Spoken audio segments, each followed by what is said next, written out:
Hello, everyone, and welcome to Skeptic Philosophy. I am Robert, and today we have a guest on here that I will let introduce himself. Go ahead, Zoran. Hi, this is Orion, also known as Lord on Discord, as how you know me. I should have come up with that second name, but I'm sticking to it. That's okay. Yeah. That's all right. Tell us something about yourself, man. Well, I have a very big interest in philosophy, mostly continental philosophy, analytical philosophy, and a bunch of nonsense is not my fan.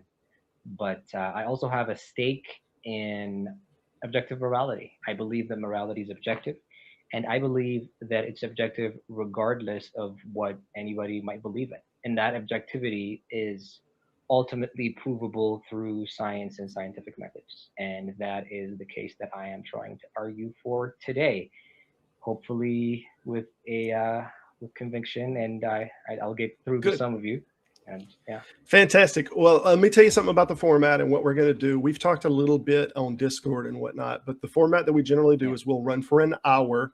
And then if you have to bug out after that hour, I understand. Trusted Apes coming on now. How's it going, Trusted?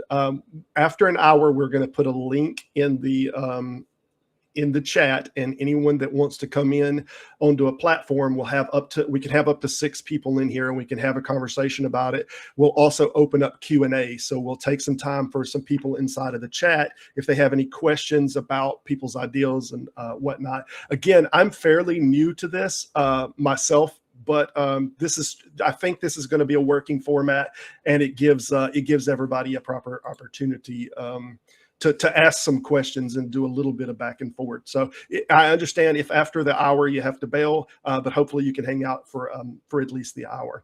That having been said, Yeah. I think you have something that you have presented on the subject, or that you want to present on the subject as the structure of your argument.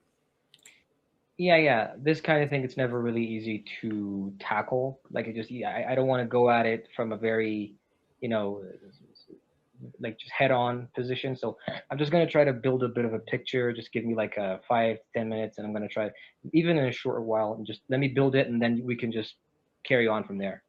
What do you think? Sure. Sounds good. Okay, great. Awesome. So, primarily, I just want to point out that I'm making a case for objective morality in an atheistic worldview, right? No God, no deities. And I'm trying to make the claim that without a God, there is the thing that we call objective morality. And before I go on doing that, I want to explain what I mean by religion, how I saw religion. And basically, religion is this thing that we use to make the world predictable, right? Is it going to rain tomorrow? Well, I don't know. I'm going to pray to the gods, to the powers that be, and hopefully it does, and I get good crops. And it's basically about attempting to make a prediction about our future to ensure our survival. And that's the primary imperative. It's this thing that assists us in surviving better. And there are a bunch of studies to corroborate this. That's why religion technically exists. And if it acts opposite to this and it doesn't aid our survival, it basically becomes a death cult. You have something like the People's Temple, or some pastor that takes the congregation or whoever to some country, and everybody drinks the Kool-Aid and everybody's gone, right? The moment it's not something that aids you in living life, it's a death cult. Or even minus the death, it's a cult.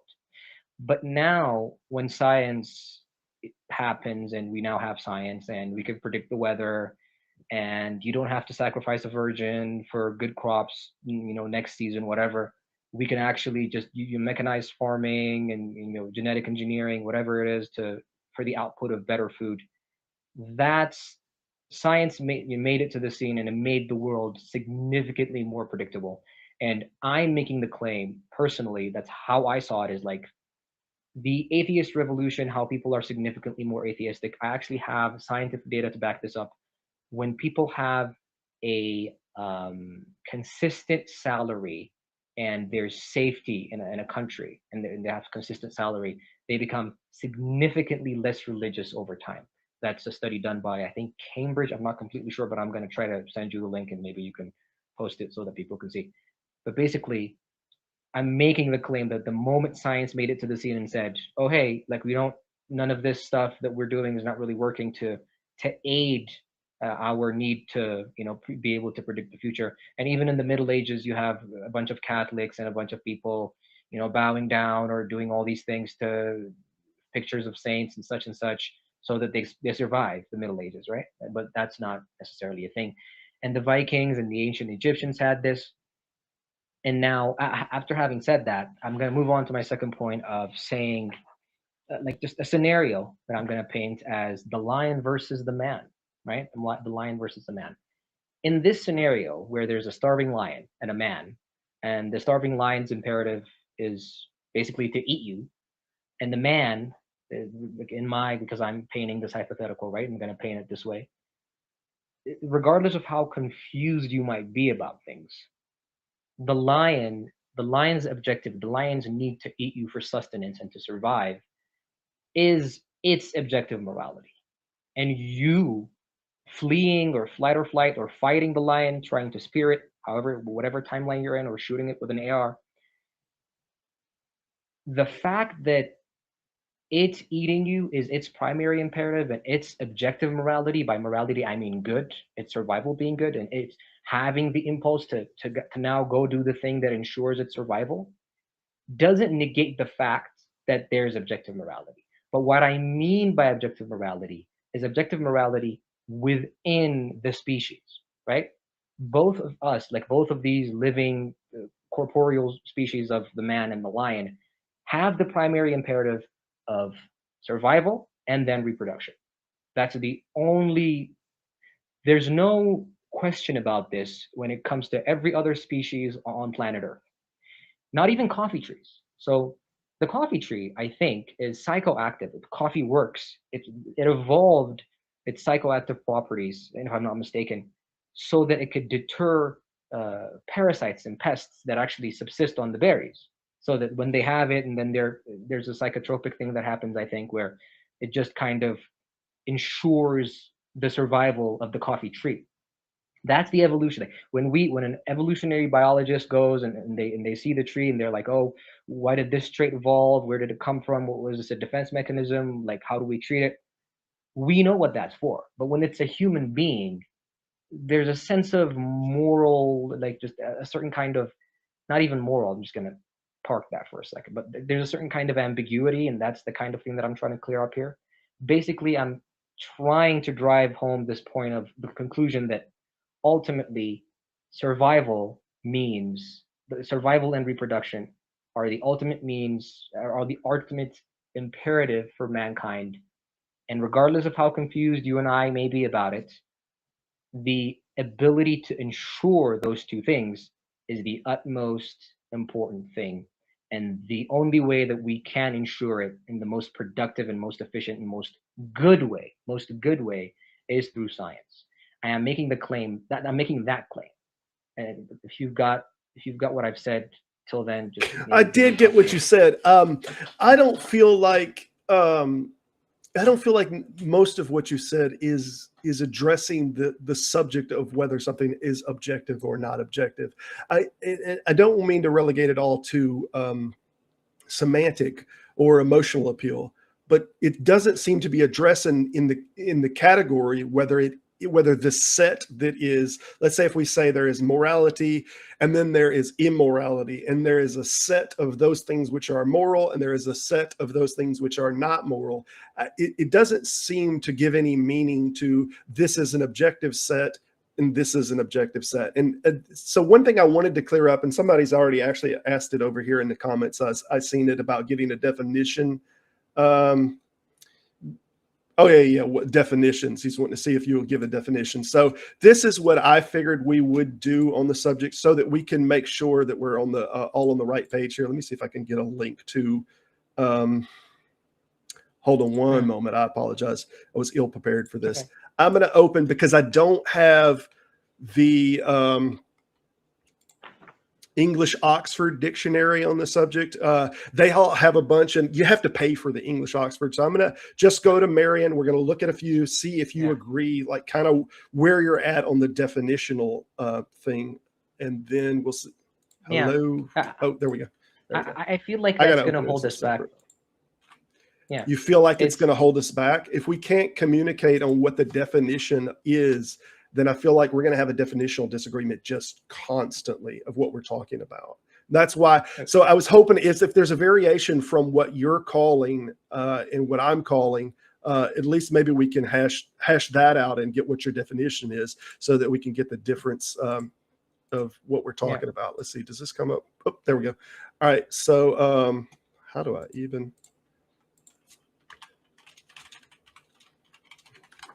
And you tell me if any of this is resembling something that you're comfortable with the definition of objective, or whether you want to apply something to this. Okay, looking at the first one, this is I think just colloquial use, expressing or dealing with fact or conditions as perceived without distortion by personal feelings, prejudice, or interpretations. That's the use one, I think just a general use. Then we have B, we have of a test limited to choices of fixed alternatives and reducing subjective factors to a minimal. I think that just as a general use, when we say, oh, that's objective, I think that's what we mean. This notes that it's a philosophical or philosophy definition, existing outside of mind, existing in the real world. And then we get definition B in philosophy, involving or deriving from sense perception or experience with actual objects and conditions or phenomena. Do you like any of these definitions here in what you're calling objective, or what are we talking about? Yeah, I'm not gonna say that I like any of them. I'm gonna say that I like number one. I'm gonna say that I like the first one. But why I did this, the thing was that I'm gonna do this other thing, right? There can't be objective morality without the subjects. I just want to clear that up. If there's no human beings, there's no objective morality for human beings. There's objective morality for other species. Why I'm calling it objective is because whether anyone knows it or not, sacrificing your daughter to some kind of volcano god so that you can have a good harvest next season is bad, whether you know it or not. And I can prove to you that it's bad because I can use science to show you that the sacrifice is not going to yield the preferred outcome. That's I'm going to use. Right. I think that's not even arguable. I think we're completely on the same page on that. The problem is, like, when we use these extremes, let me say, for example, when someone does this thing, well, killing babies is bad, right? So if we use this as an example to say that intuitively everyone feels like this is the case, and we kind of have this appeal to emotion, or this kind of appeal to the stone argument, that everyone simply feels that that's bad. Why, if the set of actions that are immoral is an objective set and not a subjective set, then why would you have to use an extreme to start with? You should be able to use anything on the spectrum. I'll give you an example. If I say numbers are quantities, and numbers belong to the set of quantities, right? And then I say, for example, 42 million is a quantity. Even if I go the complete bottom of that and I say 1 is a quantity, we would both agree that those still belong to the set of quantity. And it doesn't matter how extremely different they are. But when we take something like morality, we have the problem that people would agree on the far end, like that unaliving one's baby is immoral, but we have regular disagreements on, like, immigration policies and other things that half the society would say, no, that's not immoral, and half of the society would say that that is immoral. So how do we have that if the set of things which are immoral is objective? It seems we wouldn't have that. And we have the further problem that we can't, if we say something is wrong, like killing is wrong, what is the properties of wrongness? Like, we can't even define the properties of wrongness. If I say something is wet, we can define the properties of wetness. But to define the properties of wrongness, it's either all preferential, that we don't like the outcome of, or it's we define it oppositionally to the properties of rightness, right? So this is wrongness because it's oppositional to rightness. but that doesn't Mm, seem to be reflective of anything. It is just defining something in opposition. So that's yeah, my yeah, problem out the gate. yeah. So the thing that I've come across, and I've done this for about, I don't know, 3 years. I wasn't that smart starting off, but something that I've had happen to me was a conflation of a bunch of other things that don't necessarily fit into the morality category being seen as if. So, a good example that I've devised is the use of a cigarette. You can imagine a cigarette. Here's a cigarette. So, before I go on with the cigarette example, I want to clear something up. So, my issue as a very random person that's taken interest in philosophy, that wants to affect law, that wants to affect the way we're living, and I want like a pseudo utopian society. Hopefully, if it's going to happen, but how do we know we're heading toward the right direction, right? Um, I don't want to be confused about what's right and what's wrong, right? That's why I want to get, like, the wheat from the chaff when it comes to, well, how do we know, right? How do we know that something is bad? Like, what does it really mean? And the cigarette example is pretty good. We have a label that says, oh, it's going to give you cancer, or a very gruesome photo at the front of the packet. There's of a person that's now been ailed by some kind of cancerous thing. That happens, but at the same time, we sell the cigarettes to adults, and it's their personal choice to purchase and to smoke it if they wish to do so. Now, is that immoral? Is that bad? Yes, smoking cigarettes is considered bad. We are telling you that it's bad, but it's your choice to either do it or not as a human being. It's it's now in the realm of, oh, like personal freedom and liberty, and what does it really mean that something is bad? What if I want to do it? And like, I'm talking about it in the sense that when I ask a person that I consider to be an adult, that I consider to be educated and like just basic education, I don't want that person, for example, like let's say I had a child that's a, not even the child, because I don't want you to think that I'm doing a thing where, let's say that person comes up to me and says, oh, hey, smoking cigarettes is good, and they make the claim that it's good. I don't know, like I don't know anything. I'm like, oh, hey, it's probably a good thing, so I'm gonna do it. I don't mean, now if that happened, of course you'd concede to the fact that that person either confused about a cigarette being good for you, or they're just doing something. They're just outright being evil. They're not really explaining the nuances of what it means to have a cigarette. Yeah, I would That's ask, the what are the kind of properties of bad? That's what I would that's ask just in the the thing. subject. That's just the thing. When I'm arguing morality, I'm not arguing personal choices of people wanting to do certain things. For example, I think it was Belgium or Canada that allowed people to go to somewhere if they have like a debilitating illness, and maybe they can opt for some kind of euthanasia or something. Now, is that bad from my perspective of saying that like what's good is something that maintains survival and reproduction? But if this person is like terminally ill and there's no way that we can, get them back to their, healthy state and whatever, and they should opt for euthanasia, should that be illegal? I feel like that should be legal, right? Even a bunch of cultures have something called some idea variation of mercy, like letting go, mercy killing, or Yeah, whatever. like here, Zora, here's my thing. Like, I think everything that we're talking about, it's like we can talk about an experience, and we could talk about, if we're trying to define the properties of whatever an experience is, and we have to do so by pointing to an experience and saying, you see that, that's what the experience is. You see that, that's what the experience is. But we can't define what it is that the experience is, and that seems to be the problem that we have with this subject. So it's like asking a blind person asking what is yellow, and someone saying, oh, that's what yellow is. And that's not what anyone's asking.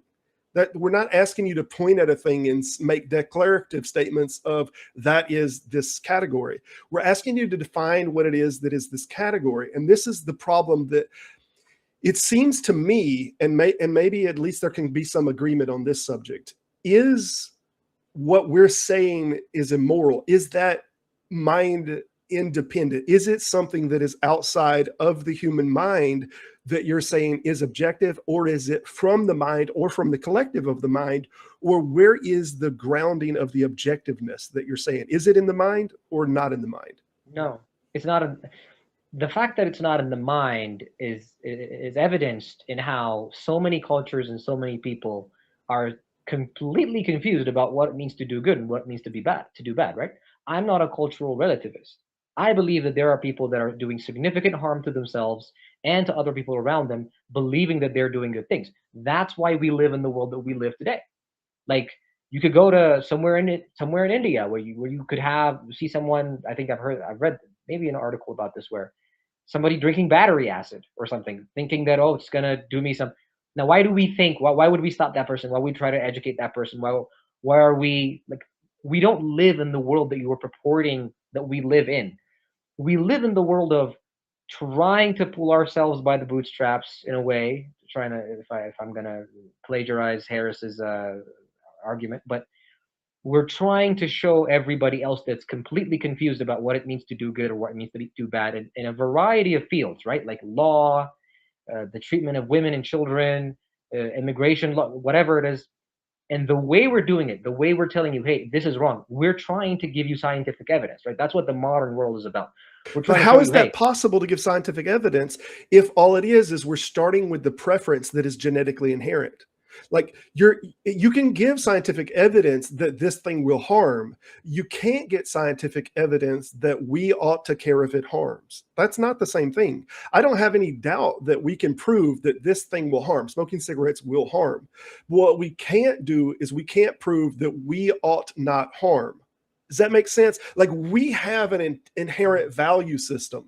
We want to live, and we have also evolved in a way that we want a social structure to live inside, and we want our children to live inside of it. Does that then necessarily say we ought to have that? It's like we're valuing it. At some point, if I ask you what your favorite color is and you say it's blue, and I said, well, why is it blue? And you relate it to something in your childhood or whatnot. And then I say, well, but why is it blue? At some point, it's just a preference, Zoran, that you just prefer blue. Now, that might not be a genetic thing. That might be whatever other causal functions. So I think we have genetic predispositions that get the majority of us to the point of, I want to live. But that still means that that's a part of who we are, that we want to live, and we want to live in that society. It doesn't necessarily state that there is an imperative or an ought that must be the case. It's just our preference for, even if it's an evolved preference. yeah, I'm gonna try to make a little bit of a benchmark here. I think I've made the claim that it is mind independent because a significant portion of the human race is completely confused about what it means to do, like in a variety of fields, like in everything. I'm saying that it's mind independent, and then I'm gonna try to come to this point of I really want to understand where you're trying to. What are you really asking me here? Like, what is the question at hand? It's not really specific, so I maybe don't do a little. see how it seems that you have to have very, very, very special pleading for the category of morality for it to have its own definition of objective, for it to be objective. And I'll give you a primary example. Let's say something that we can agree is objective. Let's say this comb here. And I say this comb is plastic in the same way that we might say killing is wrong. This comb is plastic. So X is X, all right? And that's its properties. Is there a situation in which I could add that this comb is not plastic without changing the properties of this comb? And I think the average person would say there's no situation in which you could say this comb is not plastic. You could do it with a knife as this metal, or you could even do this with an action. You could say, is me throwing the comb. Let's say I throwed the comb. Is there a situation in where I could do the same action, but we don't call it throwing a comb? And the reason that that's important is because what you're doing with morality is you're saying you shouldn't kill, but there are situations in which it's not bad. So now you're changing its X value based on situations. And my opinion is there is nothing on this planet that is objective, that is changes because of its situation. It's still throwing. There's no situation that you can add to it that it's not throwing. That's an objective thing. There's no situation you can add to it that it's not a plastic cone. So how is it that you can add stipulations to killing and say, well, in this situation, it is not bad. How would that be Great, objective? great. Again, you're doing some kind of conflation. You're conflating ideas, right? Like you, I love the example that you put forward with the blue thing. So like, how do you know something is blue? How do we decide that? You know that when another species of animal sees the color blue, they don't actually see blue, right? A cat doesn't see blue when we see blue, but we say that it is, right? The human race. Yeah. Well, we used to not have instrumentation on it, but we Hold do on now. now. Hold That on now. blue is now inside of a. But it is, right? The only way you and I, like me and you, can ever have. I'm wearing this shirt that's actually. Are you seeing red right now? You're not, right? But I'm a seeing cat, blue, but there is a famous great. dress experiment where people see different colors. True, true. But how do we know, right? How do we know what is blue? What if it's like a life and death situation? What if it's like a wire and somebody's got to cut the blue wire, but instead, oh, that person is seeing red, right? Like you call the bomb squad, and one of them is here, and they're about to. You've now put yourself in a situation where blue can only be defined on a by the species that is actually witnessing it, and that species has to have a certain kind of average mean or some kind of norm as to what is considered blue. Like you need to have enough rods and cons in your retina, whatever. But we have to know what is blue. We have got to decide as a species. But the thing that you and I are witnessing as blue is not objectively blue. But what does that mean? See, you're talking about here. You're talking about this place of it's beyond us. It's we can't even begin to conceptualize it. But the way we experience it, it's the color blue, right? You want to Right, that's go for experiential, though. Clearly, you would agree that that's not the same as like with Kant, with that there is the experiential realm, and that there is the.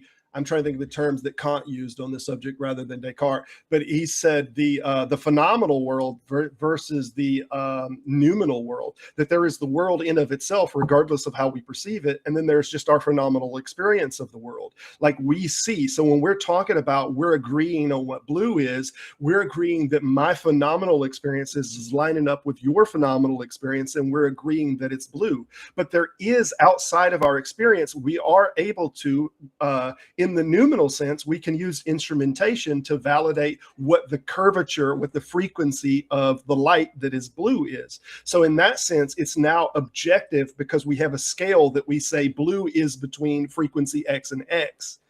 So in that sense, yeah, it's but experientially, that's a different subject. yeah. You did a little thing there, and I'm gonna try to untie the tie that you just made. Um, there's no test that you can run to show you what the color blue objectively is because you wouldn't be able to see it as a Homo sapien. You know that, right? Right, without being able to see. Yeah, Right. regardless of whatever. Let's say you ran the test on the color blue, right? You ran the test. You're like, what is this color objectively? And the test comes out, and it's like, oh, let's say you've now generated the actual color, but because you literally lack the physiological ability to witness said color, said objective color, you just see blue. So it's blue. So there's no point in running the lumen. I think the thing that you tried to do there was that, oh, if there is something that we're experientially experiencing as blue, and then we can run said experiments to prove that, oh, it's actually objectively this other thing and not actually blue. That you can't with this with a color that you're physiologically evolved and programmed and supposed to witness as blue. Whatever result comes out to you, the human being, the color is going to be blue. Now, I just want to do a little thing there without you interrupting me. Okay. You're trying to make a certain kind of religious claim. You have some kind of affinity. There's this thing where, because I've said the word like objective, you've taken it to this place of,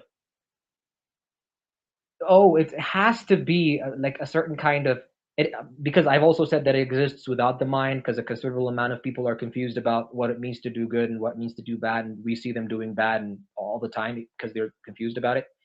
And the modern world is a testament to how we're trying to show what's bad and what's good using science and scientific tools. But basically, because I've said the word objective, you've tied on to this idea of religion. So I'm going to use another word. If I had said universal No, I morality, haven't. I don't think objective has anything well, to do with religion whatsoever. great, I great. I'm making an atheist's point for Okay. objective morality. I just want to clean that up.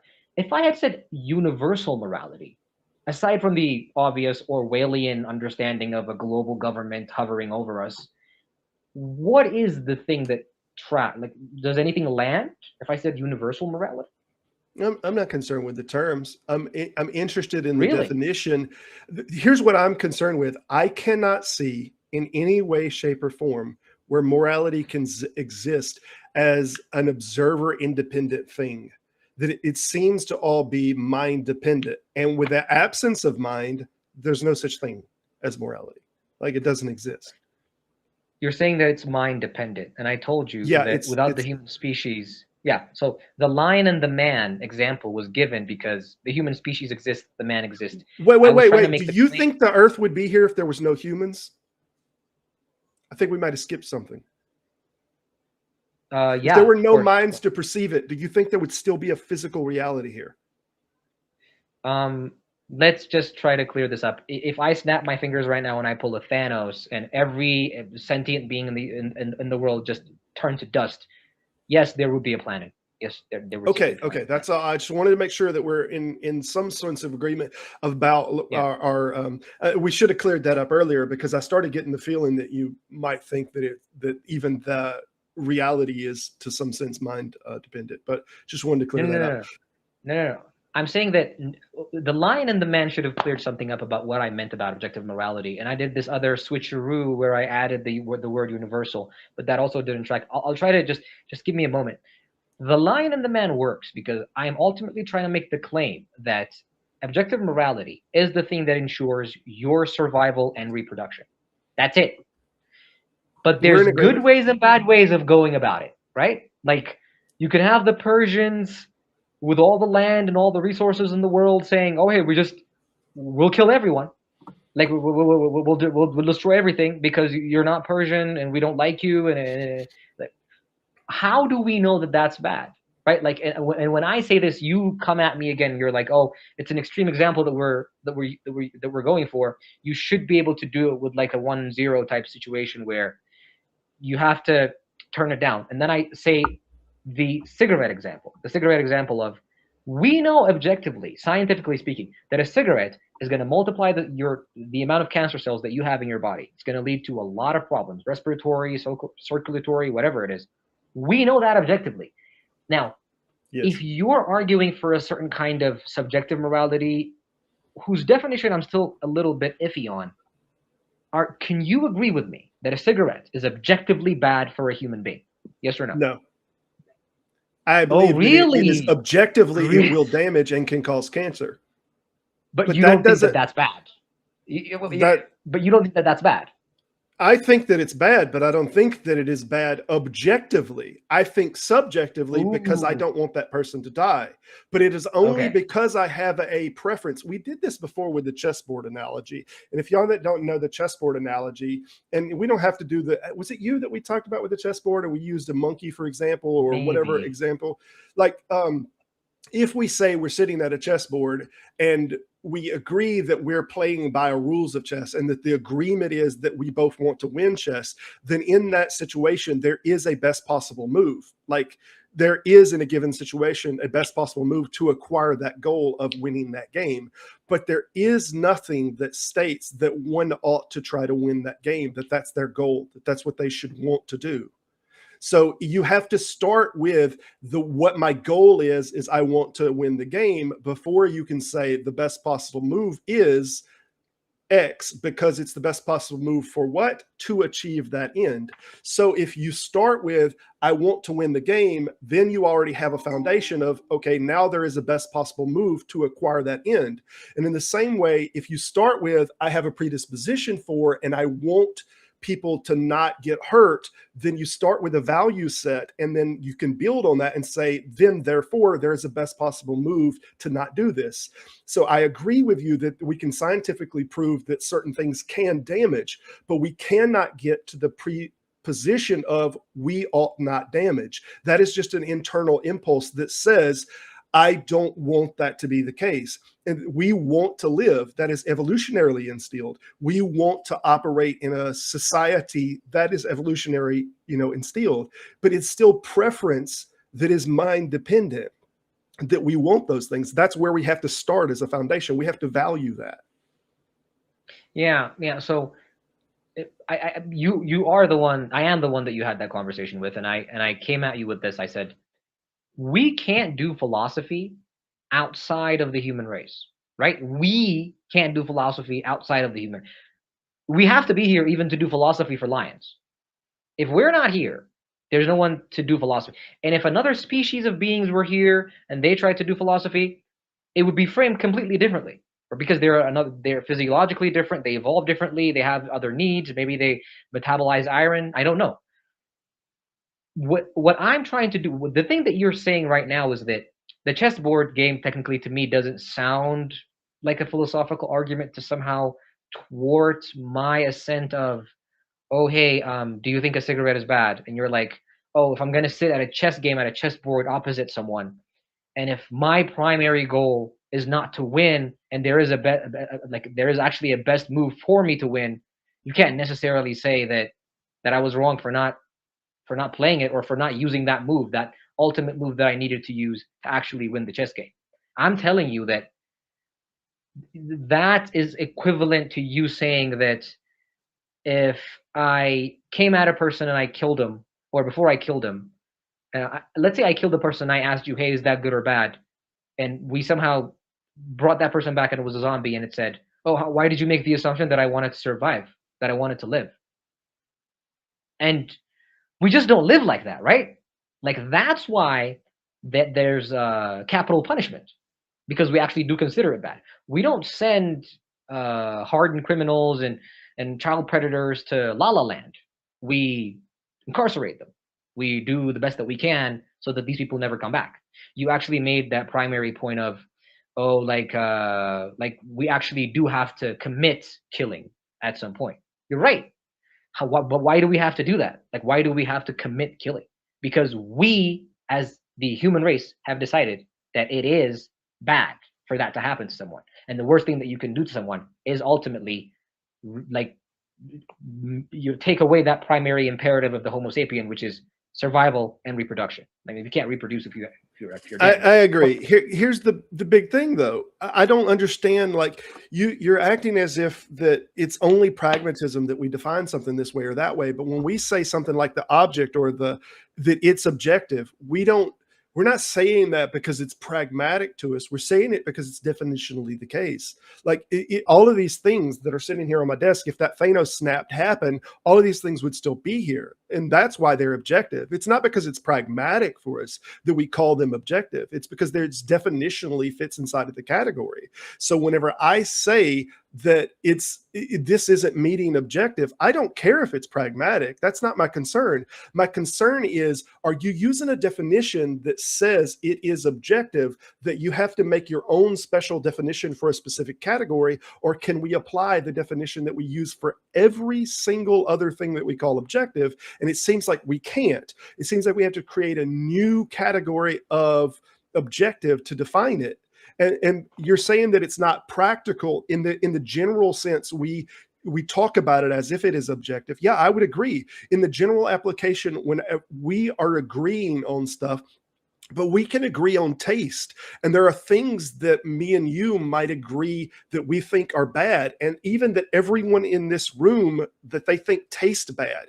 But because everyone in this room thinks something tastes bad, for example, doesn't necessarily mean that that is an objective category, that the category that is taste is objective.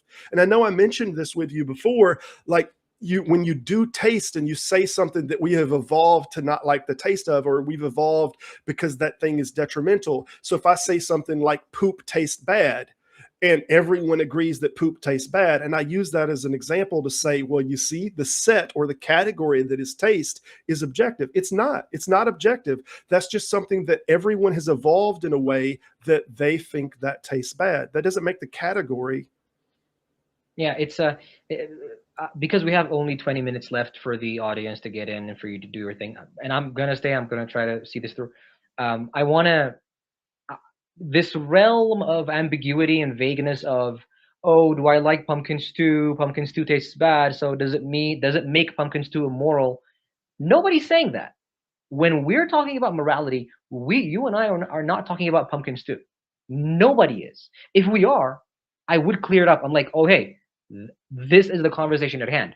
But the moment you open Pandora's box, which is apparently morality, you and I need to get to this point of, oh, hey, what are we talking about? Like, what is the world talking about? If I went to Egypt now and I shot someone, are they concerned? Maybe are they asking themselves, did the victim really care about survival? Like, what is that? How do we know that that's good? How do we know that that's bad? Ultimately, you're trying to now drag to our circle these. I would say, even I would go as far as to say that they're irrelevant, right? It's in a way irrelevant if a person likes pumpkin stew or not, or if the person thinks that it's bad, or that it should be immoral or whatever. I'm not arguing for that at all.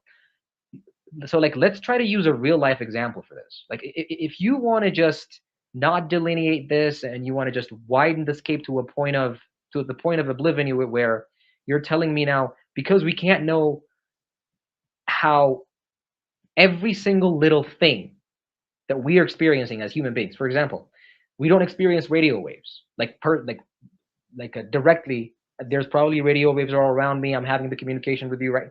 We don't. The fact that we don't have that experiential feeling of what it means to be surrounded by an ocean of radio waves, and the fact that we don't have that experience does not. We're unable to make the claim if it feels good, if it's not feels good, whatever. But we can use science to tell us if it's good for us or bad for us. We know that X-rays are bad for us and it causes cancer, whatever, gamma rays. But we can only talk about the things that affect our lives day to day. And I feel like there's more to say the moment you make the claim and you take my point of view that objective morality exists from an atheistic point of view, and that we have to use science and science tools to know if it's good or bad. The moment I say this, there's a conversation to have, because now we have to convince a bunch of other people using science to live differently, right? Or to give them the option to live differently. I can tell you, hey, from the smallest thing to the biggest thing, maybe you shouldn't smoke cigarettes. Read this article, or just a 7th grade biology book. Here you go. Like, cigarettes cause this. I could take you to the hospital, show you this cancer patient. Cigarettes caused it. There. That's a cigarette. Very small example. Zoran, what's the alt, though? Why ought we care? Why ought we care if we die? I mean, is there something you can ground that on? Or just that we are evolved to care? That's great. Nobody lives in that world. And the people that do are always people that we consider to be living in a death cult, right? If you called me tomorrow and you said, hey, let's go over there and you drink this red liquid. Dodging that question isn't an answer to it, though, Zoran. Saying that no one cares about that isn't an answer to it. I think it's more intellectually honest to say that there is not a logical ought. There is a preferential ought. And I can agree with that. I can agree that we all prefer to live. I can agree that we prefer happiness and joy and not pain. I prefer not pain. I agree with Sam Harris's analogy of putting his hand on the stove. I agree that at some point, just at a sensational level, everyone cannot think of anything else but the pain and says, oh, that hurts. I don't want that. I would agree with all that. But all of that is, yes, but all of that is not a logical definition of why it ought not be. It is a preferential thing that is happening because we're experiencing things and because we've evolved to shy away from that. It doesn't mean that in the same way when I say logically this is an objective object, logically I'm throwing it. That's not the same thing. We're saying preferentially, even if it's a preference that we cannot not have, we have to have a preference. Let's say that is the case, that we have to at some point have a preference. Even if that is the case, it is not logically grounded that is objective. And you were talking about the radio waves. Are you suggesting that there is something external, some ether, some radio waves, some whatever, that is the nature of objectiveness? Or is this arising from the foundation of we don't want pain and we don't want others to hurt? And is that where we're getting everything? Is that the ground? I'm saying that somehow making it sound like it's less sound by saying that it's a preference. It's a preference that we don't want to die. But why would we ought to live, right? Like, why would we ought to care about our lives? I'm saying that that's not, like, I'm going to make a very bold claim here as a very stupid person. That's not philosophy. I don't think so, at least. Why ought we care about being alive? Like, you're not even a pro-mortalist, right? You're not even pro the idea that if we all sleep today and everybody dies in their sleep, you're not even pro that idea. You don't want that to happen, right? But you have a preference to it. So what you're asking is a kind of rhetorical thing where you're saying, but why would I ought to not want to die tonight? Like, that question, we can ask it. Okay, fine. We can play around with it in a hypothetical. I'm not like shying away from it. I'm saying that if the opposite is true and we say, hey, let's all just die tonight, right? That's a Why is life valuable?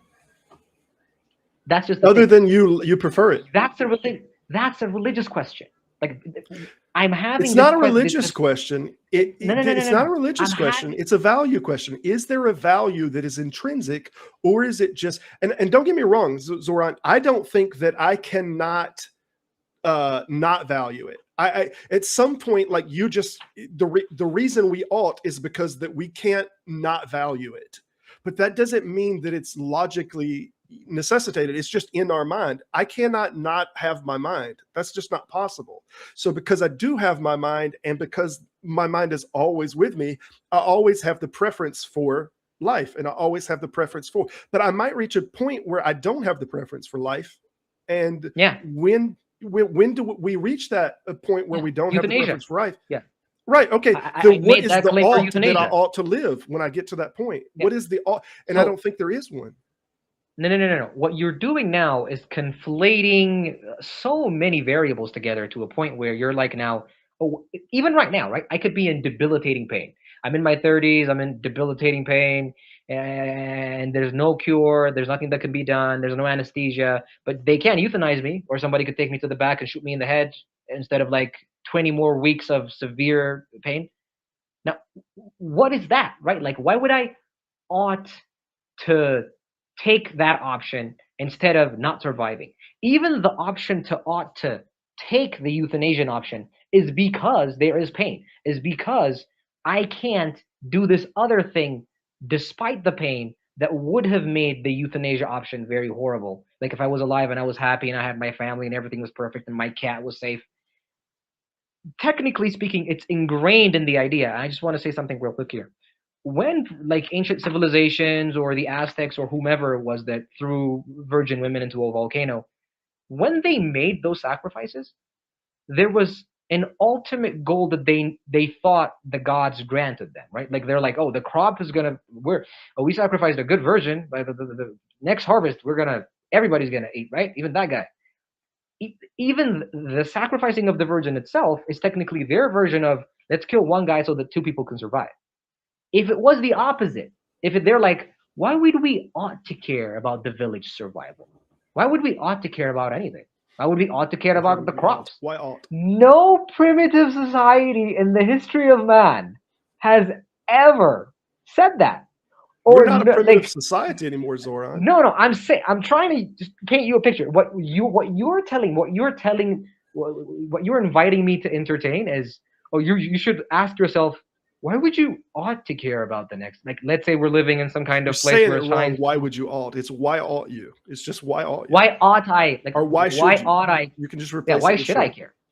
Like, right. The moment I take that, and the moment I take the negative, and by the way, there can't even be a negative according to you, because technically, why is it a negative? Why isn't the fact that I want to die right now a positive? How do we know? It's subjective to me, right? The moment I take that, I'm saying that you can take that as much as you can take the cigarette. You can do this. You can have the cigarette. An individual person can opt to do whatever it is that they want. They can even opt to self-delete, right? They can even be in pain, they could be depressed, whatever the case might be. But we don't say Be that or that's not to good. be. Exactly. But we don't say that that's good. We don't have a school principal giving advice to kids saying, hey, cigarettes are good. Like you never hear that, because we as a collective need to know what's good and bad. And we feel like we do based on science and science tools. How do we know that it's bad? Because it gets in the way of your survival and your reproduction, right? Those two things are the determinant factor of how the collective species decides what's good and what's bad. Individuals can decide whatever they want, right? It's that's why you don't have police officers with you 24/7 checking to see if you actually, hey, is he gonna hang from a rope at some point? What's gonna happen? Like, there's no point from which we can stop an individual from doing something that they want to do ultimately. And that's why we're not living in that Tom Cruise movie, you know, that one where you technically have to do the crime before we actually do something to you. And if we catch you beforehand, the punishment itself is actually less than it would have been if you had. Like, attempted murder is not murder. Yeah. There's first degree murder. There's like, let me try. Why is that? I'm not sure I get the analogy on the pre, but I want to extend an olive branch to you on the subject that in operations, I think it was Schopenhauer that said, I can we can will what we want, but we can't. No, we could do what we want, but we can't will what we want. You know, you can't. So it just is the case that we prefer it. It just is the case, whether you call it bruteness, whether it's a byproduct of our genetics, a byproduct of our upbringing, a byproduct of all these different things. It just is where we're at that we value it. So the extension that I wanted to give to you is functionally and operationally, I agree with you that we operate as if it is objective. We operate as if that is the case. But when we evaluate it upside of definitions of what is objective and subjective, it seems to be that it completely falls short. So pragmatically, inside a society, and maybe to children that couldn't understand it, but this might work better to just say, well, let's treat it as if it is objective, and that works better for a society.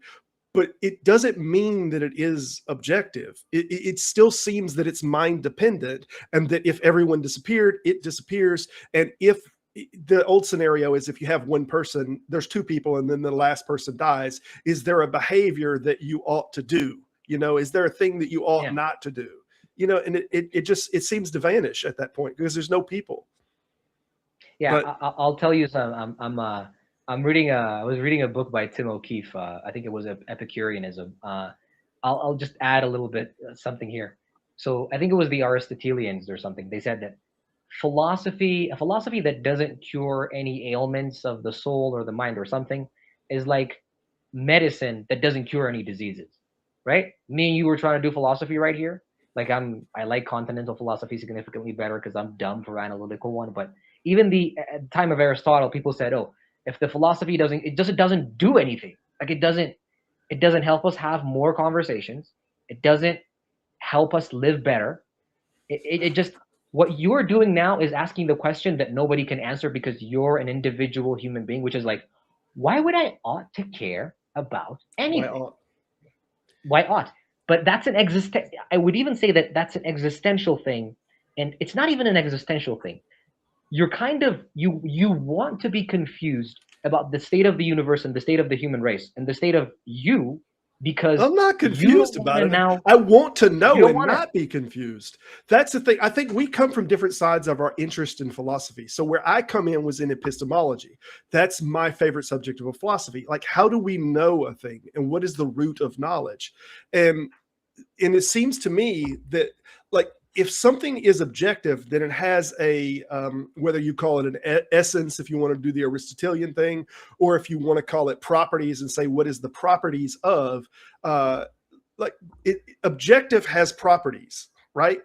Hopefully, at least we can agree that that which is objective has properties. And the problem is Okay. when you say this is objective and it has the properties of, and we define what those properties are, or throw in is objective and it has properties of, then when we bring something in like is morality objective, we say, oh yeah, we still want to call it objective, but it doesn't have any of these properties that all of the other objective things does. But let's still call it objective because that works out better for society and this, that, and the other. I'm not concerned with that. I'm concerned with, does it exhibit the properties of? That's it. May I interrupt? You said that Yeah. you wanted to understand and you wanted to know, right? Like, because I kind of made the dig at you that, oh, philosophy that doesn't cure anything is like medicine that doesn't cure any disease. So like, I know that you're trying to make everything more ambiguous and you're trying to be more confused. I feel I am making the claim that you are trying to be more confused. So you're saying that you want to understand things more, right? Great, better.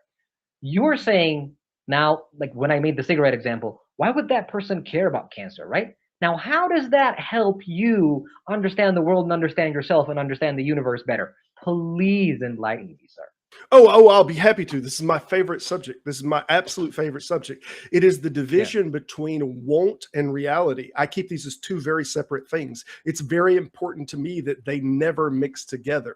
That what reality is objective, and whatever that is, we need to recognize what that is, and what we want reality to be is something else. Now, while we might strive towards that, we can never conflate us wanting this and working towards this to be the new reality with what reality is.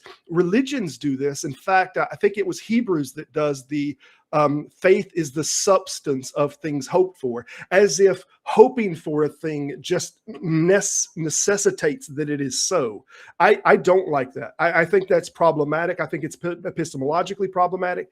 So whatever reality is, for us to stand the best chance to, with this side, to fix it, to change what we want, we have to agree what reality is.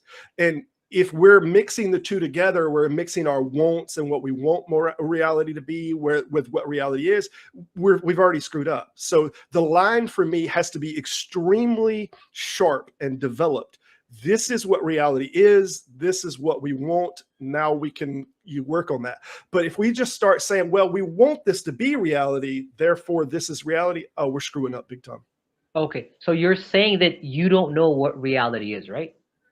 In some situations. And this one, I think okay, hold on. Can you do me a favor? Hold on. I feel like let's try to, okay, I'm all of a sudden a sixth grader. I'm using all these real life examples. I'm trying to dumb it down for the audience because I am also fucking dumb. So dumb it down for me. What you said there kind of escaped me in a way, kind of went over my head, right?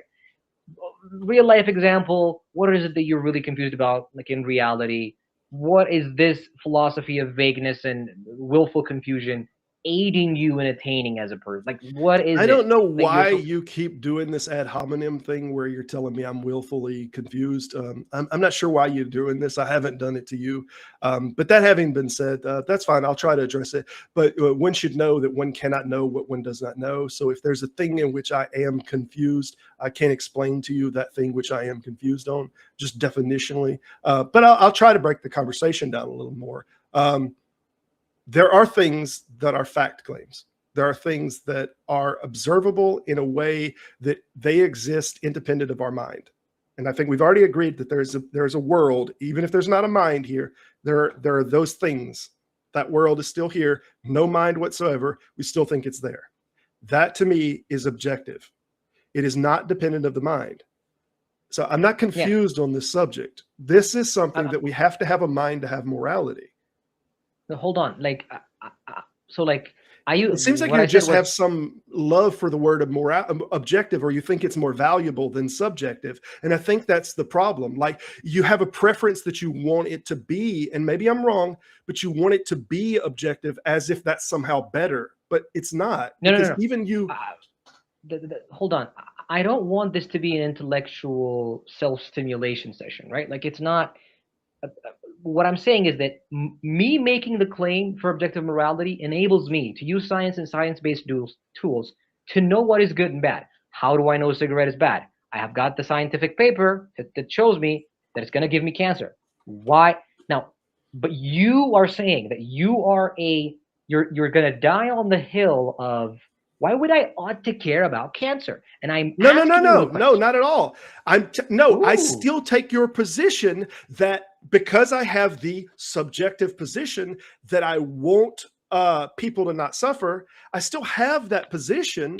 Whether we get there objectively or subjectively, it just is the position. And then we okay, take and we say, what is the best great, thing to great. acquire that goal? I want to win the chess game, Zoran. I'm not arguing that. I want to win Let the chess game. So let me ask you then. that's Let me not even an ask you. argument. When you go to the doctor, and you go to the doctor, and you've got all of a sudden, I'm going to use myself for example. I've got lung cancer, and I asked the doctor, "Hey, can I keep smoking this Marlboro? Like, why not? You know, I love cigarettes." And he's like, would he say, subjectively, he wouldn't even make that kind of claim, right? He wouldn't say that. He's like, oh, it's gonna produce more cancer cells, and he doesn't say Yeah, anything. actually, doctors make And that statement all the time. They make it jokingly. They say, if you want to make it to 40, you might want to cut that out. So it really is but in their why? ballpark. Yeah, it That's just is the an thing. if statement, though. It is because My if you fear. have that goal. Yeah, Yeah. that's just the thing, right? We're going to go a little bit more on the subject, but I do want to let everybody know that the chat is open for people to come in. If you want to do some Q&A answers, Wow. we're going to try to get to some Q&A. I'm sorry, we are 1 hour in, and I am a slave to format, man. I try to keep the same format going, and I want to be interactive with the audience and whatnot. So that having been said, we're doing an open panel session. We're going to do that for hopefully about 20 minutes. If we got anybody that wants to come in, ask some questions, give some of your opinions on it. We're going to keep talking a little bit, and then we're going to take some Q&A on the subject. That while we're waiting on that, we'll get some Q&As. If you do a question mark on it, or if you do a Q&A at the beginning of your comment, we're more likely to see it and put it on the stage, and we'll try to address it. But y'all are welcome in. I can only have 6 on the stage at a time. Go ahead, though, man, if you had something you wanted to say while we're waiting. Yeah, I was just going to ask something, and you just take your time explaining it to me. So I'm just going to make this as clear as I can. I'm making the atheist's objective moral stance, and I'm saying, oh, I'm going to die on this hill because I'm going to use science and science-based tools to know what's generally considered bad. As an individual can decide anything, right? We smoke cigarettes, we do a bunch of recreational drugs, but how do we know that that's bad? The individual could decide that it's good, but we as a collective, as the human species, know that survival and reproduction is the most important thing, and everything that gets in the way of that and causes more pain, causes more harm, is not good. And that's why we have the laws that we have, right? I'm making that atheist claim to objective morality to now distance that conversation at hand so that everybody knows, it is clear on what's objectively good and what's objectively bad, and everybody can use science to determine what these things are. That's the claim that I'm making. You're making the claim that it's subjective, that everybody can decide and everybody can know. We can't No, I'm not. No, I'm not making that claim. Don't put words in my mouth. I'll get to that in just a second, but I wanted to say, Lou, how's it going, man? Welcome to the platform. Hey, hello, how you guys doing today? Very good, very good. How you been? Great. Good. Lou, anything to say on the subject? I think you've had objective ethics over there a bit, and y'all went round and around on the subject. And I platformed objective ethics before to get his view on the subject. I didn't give him any pushback. Obviously, I don't hold that position of objective ethics, but that's where I'm at. Yeah, I've been round and round and round on this subject. Okay, and it's definitely a bit complicated. But I'm on the side of morality as being subjective, unless I can be persuaded otherwise. The most important thing to me is looking at it in terms of the human aspect of it. So one question I would ask Zorion, that's your name, right? Zorion? Okay. Yes, one question I would have for you is, if morality, or if human beings cease to exist, would there be morality? No, there wouldn't. Okay, so when you say that, then I because I agree there wouldn't be, But I would put that in the category right away of subjective. You see, these words like objective and subjective, they do have meaning. And the object, or the word objective, includes object.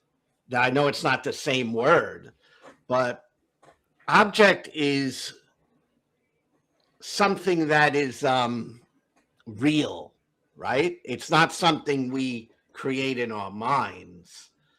And when we say subjective, we're talking about a subject. And a subject is an observer, right? Like human beings, we're observing the world around us. And we have a mind, we have feelings, and we have a personal history as well. And all this shapes the thoughts that we have. Now, the object is something that is being looked at. And more importantly, it exists outside of you, right? An object is not you. It exists outside of you. So if all people look at the same object, they should all see the same thing. And when we're talking about morality, that's just not the case. So to me, morality is subjective, whether we like it or not. I mean, there are also, to conclude my question to throw out at you, of course, I think we can create and have, or can come to objective standards that we can look to science and different things that we can say objectively are true, like murder is wrong, right? I mean, we could come up with statistics and reasons, and they can be based on reality, and they can be objective. But that doesn't make morality objective. So to me, you're just hit him with the question, Lou. Yeah, well, these are my thoughts, and I'd love to hear your response, Orion. Yeah, it's to me just sounds like not a sound or a valid argument, because we're conflating things right now, right? So I'm gonna make the same claim that I made to Robert, or Skeptic philosophy. Objective morality exists outside the mind because everyone is confused about it, right? And everybody's confused about it. It exists outside the mind, but it can't exist without the species. It can't exist without human beings. Why is that? That's why I use the example of the lion and the man. I'm not making the claim that there's something that says that a human being should exist and as human being is more valid than the lion. The lion has its own objective morality. What's good? What a starving lion has its own objective morality that it acts on instinct. But because we have the frontal lobe and we're apes and we evolved and we're better than the lion, now we're having this conversation and communication to decide, what's really good for a starving man? Why would a man ought to prefer food? Why would a starving man ought to prefer food? Why is that good? We're asking that question. Okay, great. So you think that objectivity is this thing that's just in the ether, that's going to exist regardless of it being observed by the subject, regardless of it just what? That's a religious claim.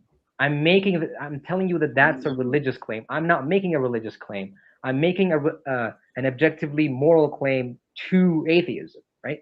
You can be an atheist and you can hold the view that everybody can be confused about what's good and what's bad and what's the good life and what's the bad life. Confused, but would you say that about something else that's subjective? Like, would you say if you don't like strawberry pie, you're just confused about the subject? I mean, you keep using this term confused, and I'm telling you the reason that doesn't make sense to us is because we think of this as a subjective category. It would be no different than me saying, well, you're confused about why you don't like apple pie. How ridiculous. That's an absolutely ridiculous statement. If I told you you're confused about why you don't like apple pie, you'd think that sentence doesn't even make any sense. Okay, great. So the cigarette example I thought was clear, right? A cigarette, everybody agrees, oh my God, let's name a country. Let's call a country A.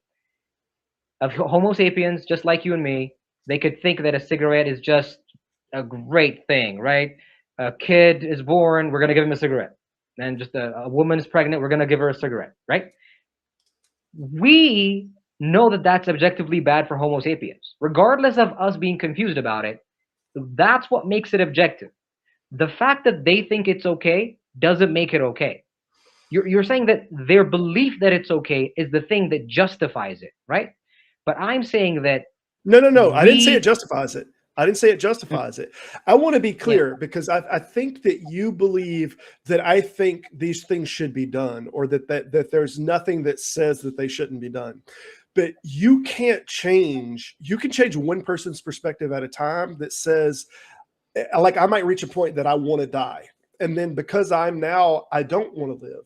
I have a logical preference, not an internal or emotional preference, but my logical preference has looked at my pain. It's looked at everything that's going on. Nothing's going to get better. Maybe I'm in the hospital and I've just decided I want to die. Okay.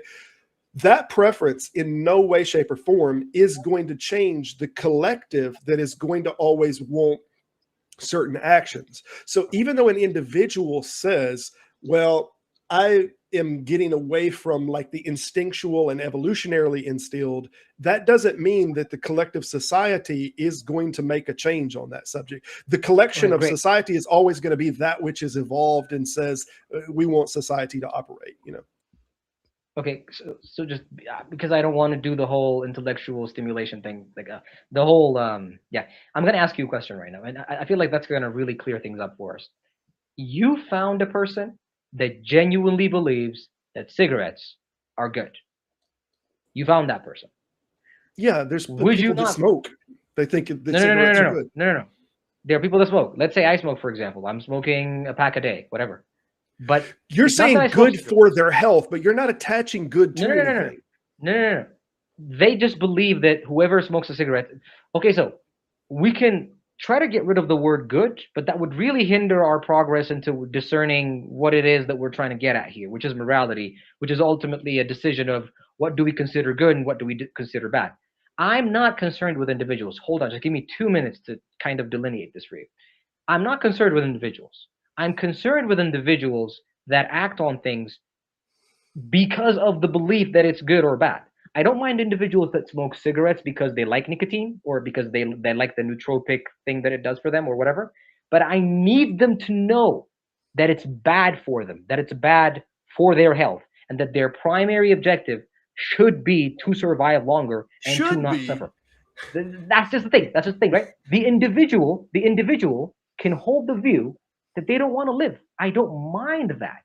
But the moment they think that Homo sapiens not living is a good thing and they act on it, we get a murderer, we get a killer. It's a problem. I'm saying that we never have lived in that world and we never will, but we've lived in my world where we've considered what's good and bad to be technically objective, regardless of individuals being confused about it, and how we discern good and bad is actually from a point of view of using science and scientific tools to determine those said facts. So do you think that by us calling it objective or subjective, that then instills in a person whether they should do it or shouldn't do it because it's objective? Like, this seems like we're defining it inside of a set, and we say, like, this thing is objective. And if we say that it's objective, people say, oh, okay, well, then I won't do it. But if we say this is objective and it's objectively defined, do you think that people will say, oh, well, let's just go rape and go do all these actions? Or do you think that how it is defined will change their behavior whatsoever? Okay, so I'm not so concerned. By the way, can you posit that question simply? I'm kind of confused as to what you're asking. I'm sorry. Okay, so if I say morality is objective, and let's say that there's a consensus on the subject, and that everyone, it is known, as the old slogan goes, it is known that morality is objective. Do you think that that creates a behavior of how people interact, as opposed to if we definitionally backed up and said, okay, it is known that morality is subjective? Do you think that that would make a less socially active group, that they would be less coherent, that they would more killing and whatnot, under the auspice of, well, it's only subjective? Do you think that just by us saying that it is definition X or definition A, that is going to change how people behave? There's a lot of wording there that I don't agree with, but ultimately it will, I guess. I just don't. So this is the thing, right? What I don't want to live in, like I argue for the atheists' claim to objective morality, is because I want to live in a world where, when a bunch of people get together and they do something and they drink the Kool-Aid and everybody's dead and they're in a death cult, I don't want the general public to be confused about, was that good? Was that bad? How do we know? I don't want that. I'm arguing for objective morality because we've seen these people before, like the People's Temple and a bunch of pastors that took people to South America and everybody. I think that's where the phrase "drink the Kool-Aid" came from, actually, technically speaking, because they all drank it and they all died. And they thought that they were going to get resurrected in the moon, whatever. Like, what I'm advocating for is that, okay, those people thought it was good, individuals, right? They decided, good for them, great. But I don't want the rest of us to be confused about, why wouldn't I rally my friends together, convince them that drinking this thing that's going to completely, I don't want to be confused about that. I'm trying to push away that mentality, and we're all trying to push away that mentality to a certain extent. But that's motivating what you're deciding reality is, it seems. Hold on. That's motivating. I'm going to ask you. I'm going to ask you a question. Hold on. Okay. That's what I'm pushing aside. But how do we know those people? But you're telling me that it's just a subjective predilection, right? It's like you're genetically predisposed to want to live. It's not just. The impulse to live is all there is at an experiential level. Like, it overpowers everything. But make no mistake, it's still mind dependent. I mean, can we fight against it? Can we logically come to the conclusions against our impulses? Can soldiers charge into battle knowing that they may surely die? Yes, they absolutely can. So they can overcome the instinct of the draw towards to some degree, but at some sense, like, it just rules us. It rules us as a society that we want to operate in that platform. We can't not. Okay, that's a great example, right? So how do we know that we're on the right side of history? You know how people say, "Oh, the right side of history." You know, you have to do that, right? Like, how do we know? Like, when we go fight a war. Like, how do we know? Like, there's a bunch of wars going on right now, and I don't want to get political, of course, but how do we know who should concede and what's a war crime and what that person shouldn't have started the war and that's the aggressor, and that, how do we know? What's the properties of right? What's the properties of rightness? That's just the thing. You're now sowing the seeds of again, it's not I'm not saying that. I'm not calling you out, Robert. I'm calling out the philosophy. I don't even consider it to be a philosophy, but we're sowing the seeds of confusion where something happens and we're just going to say, oh, hey, we don't, World War II? How do we know the guy with the mustache was the bad guy? Technically speaking, he just wanted a bigger country, right? I mean, he just thought that he was better. Like, how do we know? Hey, I don't want to live in that world. Yeah. Zorian does. Let me ask you this. Zorian, can you hear me? Yeah. Great. Okay. Great.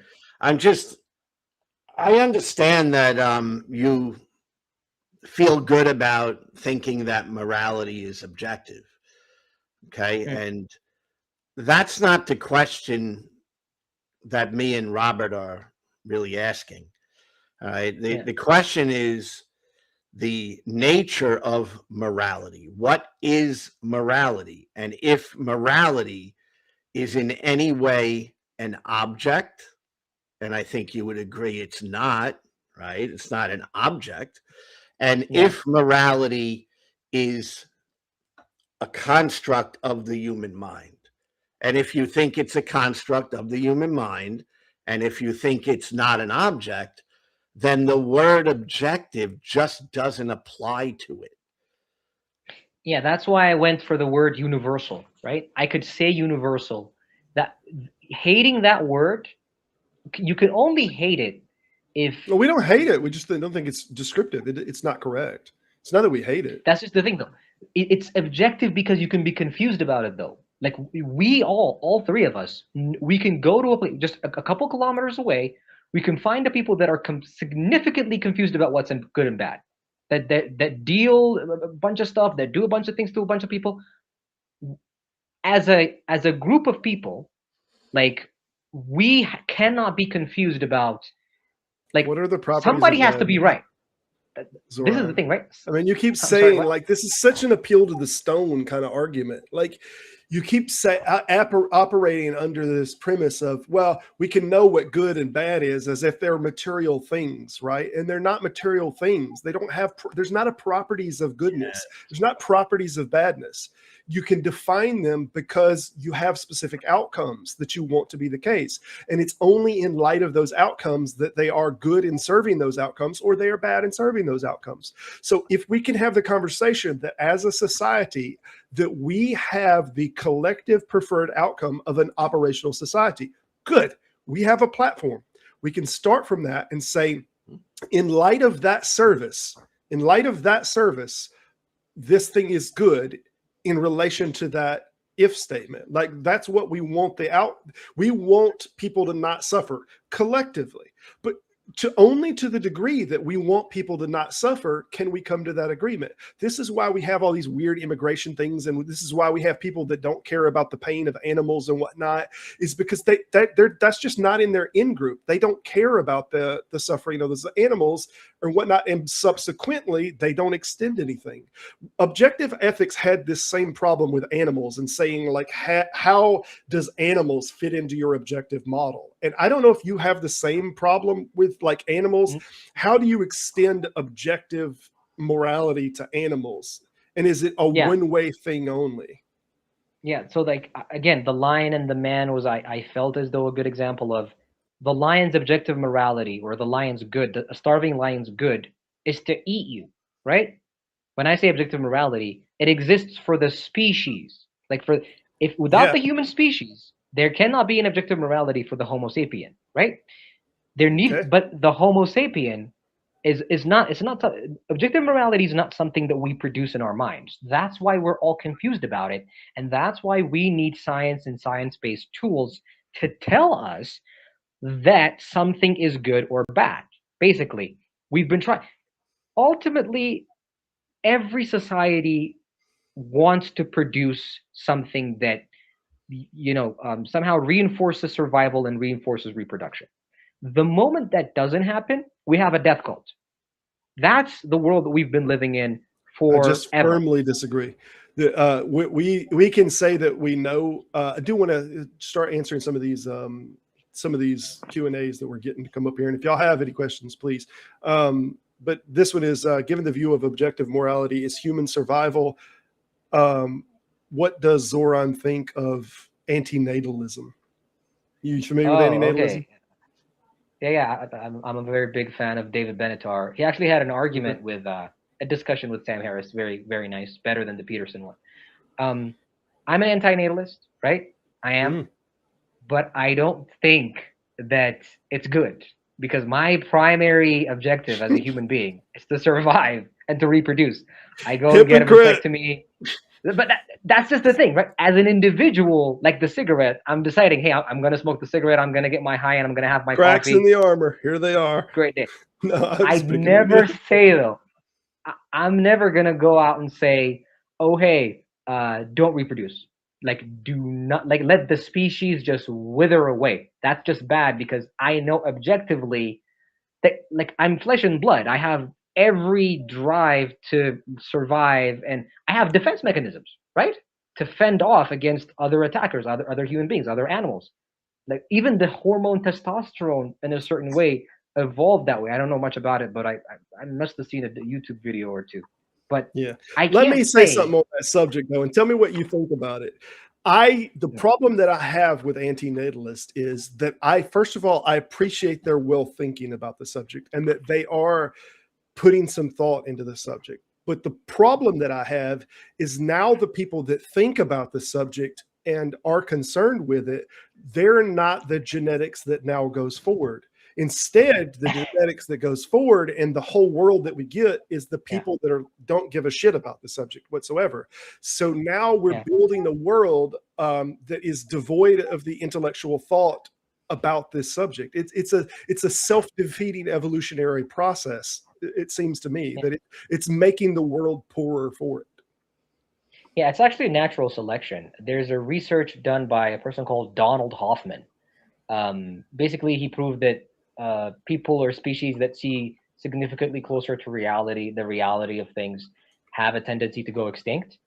So the more questions you ask, and I'm into Jungian mythology as well. I like Carl Jung. I like reading all that jazz and stuff. And you're right, but technically, it is the ultimate form of nihilism, right? How you know somebody's a nihilist, is the moment they have when they willfully decide, oh, I'm not gonna reproduce. They're saying this is completely pointless. If I could undo this even for myself, maybe I might, but I'm just not gonna do it for this other person. It is ultimately nihilism, and I'm not saying that I have a solution for that, but you're right. It's just natural selection. The people that technically see the world as whatever it is, it actually adds to my point in a way where you think about it, because the people that are meeting their primary objective of surviving and reproducing get to basically go on, right? That's nature's way. If nature wanted us to die, we wouldn't have evolved. We wouldn't have been here. Like, evolution wouldn't have been like. You're doing the job for it. Why are you doing the job for it? By it just, I don't know. I don't want to be confused, right? And let's try to get some of these Q&As. And also, I do want to remind everybody, it is an open panel. We can get some more people up here on the stage and give a little bit of back and forth. So if y'all have questions that y'all want to ask personally, or if you got some back and forth on the subject, by all means, come on in. That having been said, let's read this question from Mr. McTimmy. I'm not sure how you say that. McTimey. What if you live so long that human survival becomes the survival of the youth? Is that against your objective morals? I'm not sure I entirely understand that question. Come on up here on the stage and elaborate. We can have several people inside here. Zorian, I got a question for you, so I can understand more of where you're coming from. All right. Love. Is love objective or subjective? I don't know what you're asking right now. Like, I believe that you think you know that you're asking something, but an abstract. Now I have to ask a million questions to understand what you mean. Listen. You're trying to put me in a box. Try to answer it categorically. I'm asking you, I think, a tough question. All right. I'm asking because I'm trying to understand, is love. Love, we know what love is. Love is an emotion. It's a human thing that happens in our minds, right? In our brains. It's not in our heart, right? It's actually part of our brains. So love is something that is it's not an object. I mean, you agree with that? Love is not something we package up and here's love, right? Love is not objective. It's subjective, is what I'm trying to point out. And being subjective does not mean it doesn't have any importance or any relevance. In fact, it's very important and very relevant. So my challenge to you is, when you're thinking of these words, subjective and objective, and applying it to morality, is to consider that people who believe, let's say, in subjective morality, don't take it as something that's not important. It's very important. It's just not objective. But the moment you're confused about that, and you're like, I subjectively think this cigarette is good, and when this kid now comes and asks me if smoking cigarettes is good, and I'm gonna tell him, yeah, it's good. I don't want to live in that world. I don't want to have those people, and neither. I don't want to live in that world either. I think we're in agreement that we don't want to live in a world where they say you're confused on that. I'm not confused. That's the thing. I don't agree in the world where people say, I think poop tastes good either. And everybody's, I'm just eating poop. Okay. But it doesn't mean that the category that is taste is then therefore objective. So I agree. I don't want to live in that world. And I want to be clear, like I'm an emotivist as to how I believe morality arises, that it starts with a boo murder or boo this, that we don't like this in an instinctual and impulsive level, but that is not in any way, shape, or form like a moral model. So a moral model that I use it's a little bit of deontological model, it's a little bit of consequentialist model, and it's a little bit of virtuous model. And I think in large part, we might all have different versions that we like favor. So we might consequentially say something like, well, we want our moral structure of society to be any action that that creates suffering, that's bad. But that's just a boo impulse, right? It's still the model that we want to live by. I'm not saying that's not the case. I want to live by a consequentialist model that says we want the best possible outcome for everyone and the least amount of suffering. But again, I start that by saying I want that to be the model. And I think the majority, you're like taking the part of we want that out of it. And you're saying, let's not say we want it. Let's say it is objectively so. And I'm saying you don't get anything better by doing that. It doesn't make it more desired. That's just the thing, though. The moment you say that is the moment you take away our power to discern what's objective. Like science exists, and it took us, like, go back 50,000 years ago, and Harris made the claim, by the way, everywhere you go, it's the same thing, right? There's no science, and everybody's a hunter and gatherer, and everybody's confused about the state of the world and the state of nature, or whatever. Confused. I don't want to go back to that, right? Like science exists for us to discern what's good for us and what's bad for us, and it tells us so, right? I'm advocating for that world. And the love question, I just want to circle back to that for like a little second. Yeah, I want to say I disagree with what you're saying science is for. I don't think it's for that at all. Science is to determine what is fact and what is not fact, and we determine what we're going to do with that. So I don't think science is in the game of telling people what they ought do or what they ought not do. It's saying what action A will lead to necessary action B and so forth, and what the nature of reality is.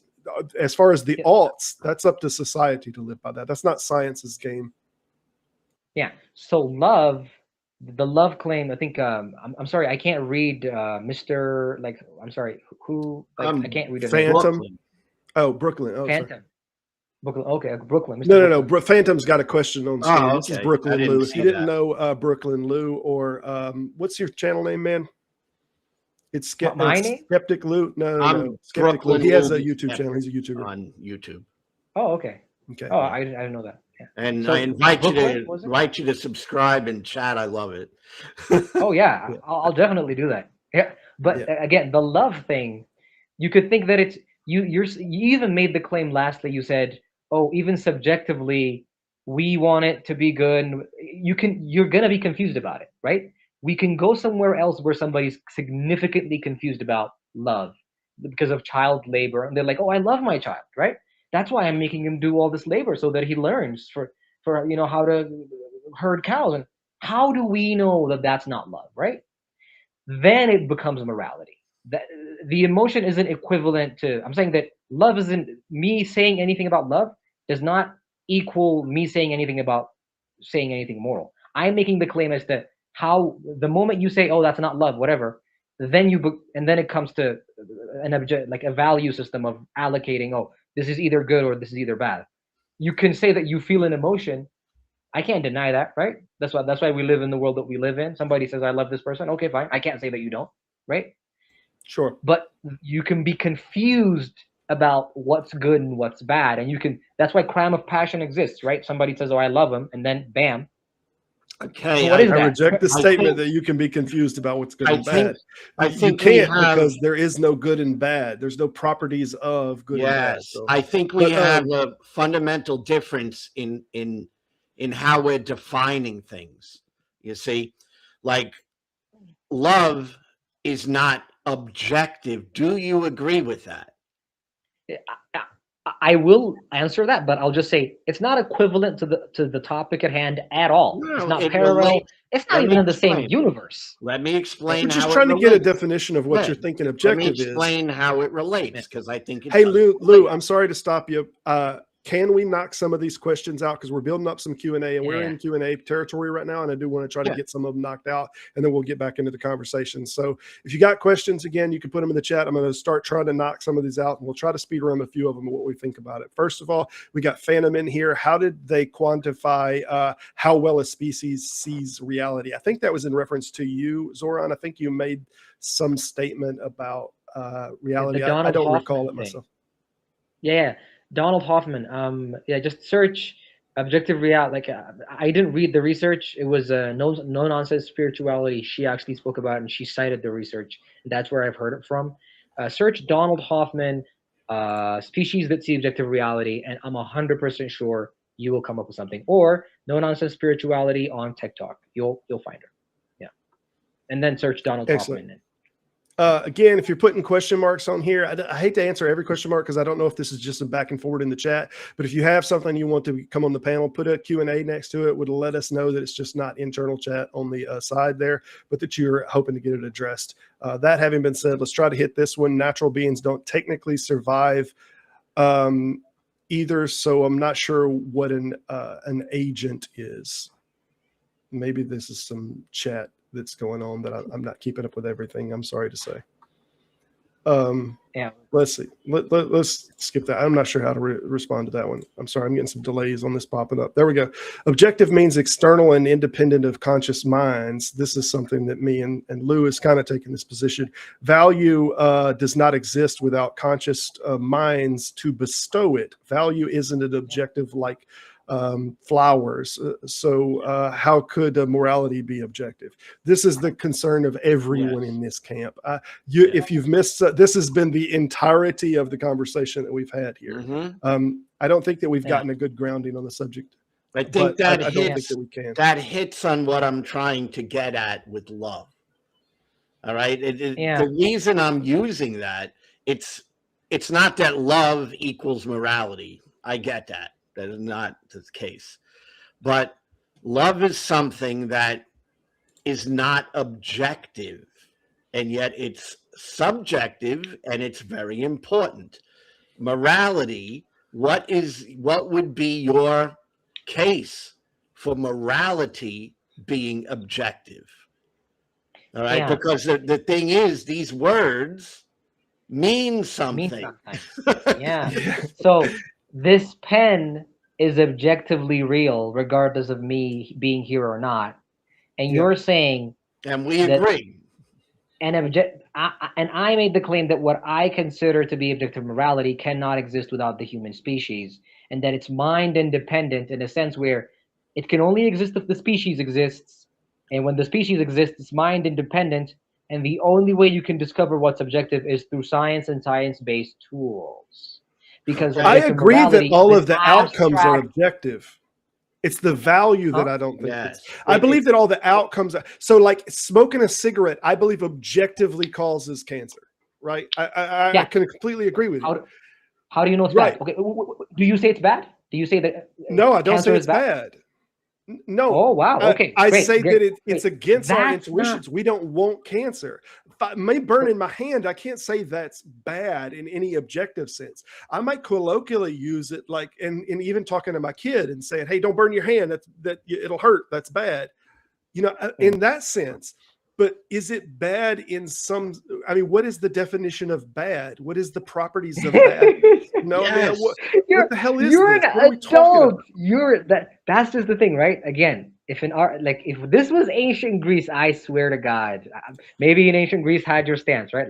But like, you wanted that. This is why I say that this is a philosophy of confusion, and it's like medicine that doesn't heal any ailments. right? You just take it, and it's like, not oh, trying to heal anything. This is like, if you study the subject of epistemology, it's not trying to heal anything. It's not trying to, we're trying to determine what reality is. This is what's important, is we're separating things that are real, and we're trying to put them in categories as to whether they're emotional impulses, whether they're evolutionary impulses, and we're trying to put them in their categories. And I'm telling you, Skeptic. I don't think this one belongs in that category. But I want to say this Skeptic. to everyone in advance: we're using terms like objective morality, but the not armchair philosophy, the professional philosophers in metaphysics and ethic philosophy, they don't use these terms of objective and subjective. They use terms of realism and anti-realism. So the primary polls that you're going to see on this stuff and whatnot from philosopher pages and from the Phil papers, you'll see people that take a moral anti-realist position and people who take a moral realist position. Just wanted to get that out of the way. Yeah, so you want to die on the hill of, I can't, as an adult man, say cancer is bad for me or for anyone else, or good. I can't say it's good or bad. It's bad right? For me. Oh my God. Subjectively. You just said that it's bad. Okay, great. Subjectively, great. I don't want it. Great. You can't say that cancer Can you say is objectively bad. Broccoli is bad or food is bad, that you ate no, food? No. It's okay. You are the man that said that I don't think cancer is objectively bad, as much as this pen is objective. Like, great. Like, and I'm saying, like, we don't have to go back toward this place of, like, our argumentative place of all back and forth. Now, let's take it further, right? Let's take it further. We now live in a world where, like, a person that understands what cancer is cannot say that it's objectively bad for the human race. He only knows that it's objectively bad for him. So if other people want to do things that cause cancer to other people, including himself, it's objectively right. No, we still subjectively think of other things. We subjectively don't want society to have cancer. We don't subjectively don't want everyone to die. Yeah, the subjective.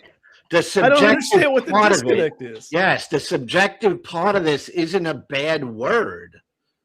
That's the thing, right? It's not a bad word. How about this? How about I completely concede to what this is, and I'll let you drag me into your world, and let's see this plays out. Nothing changes. Let's see this play out. Nothing changes. But would you give me this at least? Who has articulated a stance that actually looks like what the current world that we're living, like at least the modern world, not the crazy juju world that you're trying to advocate. Crazy juju world. Look, we're just trying to define whether it's objective or subjective. And now we have an adult man that thinks that, oh, cancer could be, it's just subjectively bad for me. It's but there could be a person that could think subjectively it's good, and they would be right for them, right? They could be subjectively right. I mean, could even find a person that subjectively thinks antinatalism is good, and that's fine for them. I'm joking. But it's objectively bad. No. I admit that, right? I understand that my primary objective as a biological human Homo sapien male is to survive and to procreate. But the fact that I don't want to procreate is good for me, but I wouldn't go out and say that it's actually objectively good.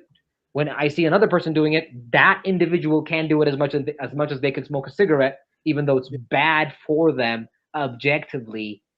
But I wouldn't say that objective. Y'all okay with that? By the way, the stage is open. Anyone who wants to come in and have this conversation, we got a few more minutes. We're probably going to wrap it in 15 minutes, but we're going to try to knock out some of these questions. Yeah. Skeptic philosophy Q&A to our, what are the rules?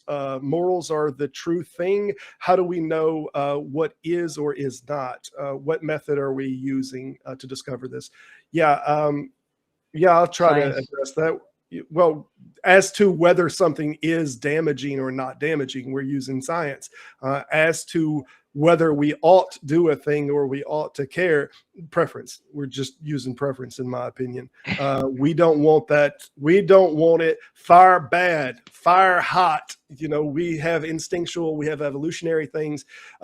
You don't need to know objectively that bacteria should pull away from heat, for example.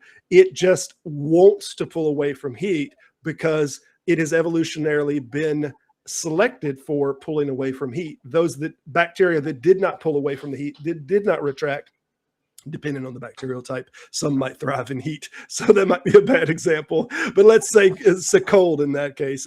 So they pull away from the cold. It is just natural selection is picking them, and natural selection has picked us to have preference for not pain, not hurt, not hurting societal members. So I think that's just something that has just evolved that way. I don't think there's any fact claim about the nature of that being right or wrong. I mean, we have, let's see if we can do this. Do you see descriptive claims, inscriptive claims, and normative claims, like the difference between the three types of sentences? Would you say that that's the primary sentence structure? Did you have a descriptive claim like this is plastic, right? This is a descriptive claim, or this, more specifically, this comb is plastic, that being a descriptive claim. But when I say something like I should use a different comb, that is a normative claim, and that just depends on what value or whatnot I'm wanting. Would you see the difference in the questions? Are you asking me or the person? Yeah, I am asking you, because this is relates to the subject and because they haven't came on the platform. Oh, so I feel like it would do us some justice to let me try to understand your worldview better by completely allocating the subjective moral view. And I wonder how this helps us, like, even I can't even say the thing that I'm about to say. I wonder how this helps us live better as a human species. Yeah. What is it that, where is this going to take us, right? Like, what is this going to do for us? What are we even to each other? Because now everything is just in the air, right? What's good for me may not be good for you. I don't know what's good for you. I only know what's good for me. I don't know what's good for the other person. Do you think that line that I was talking about earlier of dividing like what reality is and like what we want to do with reality, do you think that's an important distinction to make, that there is things that are fact and then there's the things that we want to do, and that we shouldn't mix our hopes, our wants with those that are fact and make inner. I try to keep these things as very distinct and separate things. Like, this is what facts are, and this is what I want my world to be the change you want to see in the world, so to speak. That this is a different thing than the nature of what reality is. Like, do you see that as important to keep those two divided? That's very important. I just don't know why you're not using a real life example. What do you mean? So, like, I don't want to live in that world that I told you about, where the cigarette and the man tells my kid that the cigarette is actually good because he thinks it's good. And why would he tell my kid that? I can give you a real life example. Yeah, no problem with that. If we say something like killing is bad, for example, and we say, let's say a child, for example, 13 years old, says, I'm depressed, I don't want to live, I want to die, will you help me? And helping that child, is that good? Opposed to, now let's say we have a 95-year-old man that their situation isn't going to change. It's bad. They've got terminal cancer. They're in pain. They say, I want to die. Will you help me? Is there a distinction between good and bad when you're doing this or helping a 90-year-old man compared to maybe a kid that's just in depression or has something that they're going to get over? So I think that there is a distinction, that it is good. That's my example that I used like an hour ago for the euthanasia thing. I used that same example. For like you're using my example now for subject. It doesn't matter what it is, but we're still we still have the problem of this is the same action. How is it in one case good and in one case bad? You're still helping this person kill themselves. Is it in one case good and in one case bad? And how do we know? It can change from character to character, then how is it objective? Okay, great. Can you, like, because I've used this thing, I call dibs. I'm a child. I'm younger than you. I call dibs. Can you use another one? I might want to check some of my videos of and a book that I got sitting behind me that is written in published December of 2024. Okay, so yeah, you don't have dibs on that. Okay, so I just want I wanted you to frame like I'm saying that my claim to atheist subjective morality is going to help the world and it's going to help human beings know what's good and what's bad from by using science and science-based tools to tell us. So I want like let's now live in your world, in the subjective moralities world. How does this help us live better? Like I can't even say that better because how do we know what's better? Better is now subjective, right? Show me how this philosophy is helping. Show me what this medicine is going to cure. Like as the Aristotelians would say, like what is it that you're what are you This providing? What are isn't you putting on the table? medicine. Philosophy Right. isn't medicine. I want to first clear that up. Oh, When we're talking okay. about like the JTB model or the tripartite model of this is where our big disconnect is. I think it's our primary disconnect because you keep wanting it to serve in a way that is beneficial. And I want it to discern in an epistemological way that we can know this thing is, and then this is what we do with that is. So we have is statements and we have fact statements, and then we have our desires of what we want to do with those statements and what we want to change. And I don't think the two, like, this is a subject of whether morality is objective or subjective. I don't think that's in the category of medicine or in what we should do. It's in the category of the is statement. It either is objective or it is subjective. So we need to define that, and then we can look at what it is. Great. So then we can talk about medicine and what we're going to do. I completely give it to you. Right? Like I concede. I give it to you. Let's live in that world. Folks. Yeah, it's goodbye, sir. It's like I knew you were gonna chew me. I knew that you were gonna eviscerate me, and you did. No. Let's say that you did. Now let's live in that world. Let this subjectively moral world serve us, right? Yeah. Philosophy. So like from what I understood about philosophy and what philosophy is a bold statement, but now. That we've gotten the epistemological elephant out of the room in a way. Mm-hmm. Like, what does this world look like? What are we doing, right? Like, how does this help anything? I agree. This is why I think Professor Hizzle, I was talking to him yesterday that I'm so bored of this subject. And I think that was Hizzle that I mentioned too, that it's why I didn't study on this subject any. And I told him while I was drinking last night, I'm like, dude, I haven't done any prep on this shit whatsoever. And he started talking about it a little, and we were talking, and I'm like, dude, I'm really just bored of this subject. Because you're right in that defining it into that category, it's not a medicine. It doesn't fix anything. It doesn't say what we now ought to do, you know. But so that's not what it's designed to do. We're trying to put it in the category of what it is, and then we can talk about. Right. Okay. We did, though. Then we can talk about what it is that we ought to do to achieve the goals that we want to achieve. And so if we can agree, me and you, we can agree, and Skeptic Lou here, I think everyone can agree, we want to see whether it's subjective or objective, we want to see a better society that treats people more fair and whatnot. Mm-hmm. I think that's coming from a subjective place. Great. Why do we ought to do that? Why ought we do that? Or it's just why should we do that? Because I want it. Why? Great, you want it, right? You. Mm-hmm. Skeptic, why would you want it? We? I do. There you go. Great, right? I want it. Why would we though? Like a bunch of 100,000 people come and ask you the question, why would we ought to live in a world with less suffering and more prosperity? Why the utilitarian? Like, why would we ought to? What's your point? What? Why? Do not end this stream before you answer that question.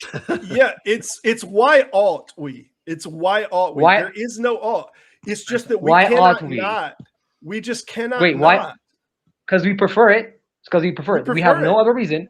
Great. We have no other reason, and we can't. And that's a good enough reason. This is why Schopenhauer did his whole thing. Is like we can't will what we will. Like we can't decide what it is that we want. Like we want a better society. Like most of us, especially us. What does better mean? Wait. Right. Wait. What does better mean? For our end goals. Better for our end goals. I agree. We use it colloquially. I'm sorry, y'all. I do have to adjust some area. Y'all talk amongst yourself. It's going to take just 10, 20 seconds, but I'll be right back. Okay. So Zorian. Yeah. It's so glad I met you today. I want Me too. to Me too, man. I want to ask you, because I'm trying to drill down on something that we've Yeah. been talking Go for about. Okay. Yeah. And I like to simplify things because Mm. my mind, goes down a hole and it never comes back, But in the Yeah. simplest of terms, right? The pen, we all agree, is objectively real, Blue right? pens. They're It's real. here. Yeah. And So it's there's blue. no Yeah. disagreement about that, right? Yeah. Yeah. Right. The disagreement comes into play on this issue when I ask you, well, do you like the pen? Right? You might or I'm might not like saying that pen. I'm saying that The pen is objectively real for all of us. But yeah. now, say, do you like that pen? And I might say, nah, I don't like that pen. And you might go, yeah, I do. That's the I'm not gonna say that it's subjective. immoral. That's the I'm not gonna say that subjective part of I'm it. not gonna say the pen is immoral, right? That's just a bad example. The two kind of No. fallacy. It's not as bad as you think, because the difference is there's a difference here. There's the objective reality, right? We agree on that. There is objective reality. But when you're talking about morality, you're talking about likes and preferences. It's not in the category of this. It's in a different category. And I think that's what Robert's point is. And I think that's my main point. Again, it's so let's and I've conceded to it, right? I don't think me regurgitating the same very horrible, apparently horrible points again is going to help us. No. They were fun. When we try to live in your world, we can't. We don't know. Like according to us now, the apparently whatever it is, the subject to moralists. If the Nazis had won, how would we know it was bad, right? Who knows? Yeah. Well, we would know. We would know. The collective disagrees with the outcome, and it's not just that the collective disagrees with the outcome. It's that the collective disagrees with the methodology. So this is why I don't like couching everything in one branch of. And I've made videos on this subject. Like, we have these deontological ethics, these consequentialist ethics or virtue ethics. And I don't think that you can pick one category and say, let's live our life only by like deontological ethics, or let's live only by consequentialist ethics that are only concerned with the outcomes. But you, in every different category, you use a little bit of everything. Even Christians who say, I'm completely in divine command theory, whatever God said is right or wrong. When you ask them something like, is drinking and driving wrong? They'll say, yeah, it's wrong. But I'm like, where's your verse on that? Do you have any verse about that being right or wrong? Is drinking and driving wrong? Is drinking and driving wrong? Because of your goals. No. Is it okay? So oh my God. Okay, so if a person drank and drive, not you, and they thought that it was good, there's no value statement. Like there's nothing higher. There's no landscape from which you can stand higher than that person and say, oh, that person's wrong, right? Right. I don't want the outcome. I don't want. You but don't this want is the point. Hold on. Let me finish the point. Let me finish the point, because the thing is, like, if they're operating on a deontological level and they don't want it, what they're worried about is the consequences. They're not using at that point the deontological or the God said, which there's other deontological. There's content ethics, which is deontological, but it doesn't use God. But in their case, they're using divine command.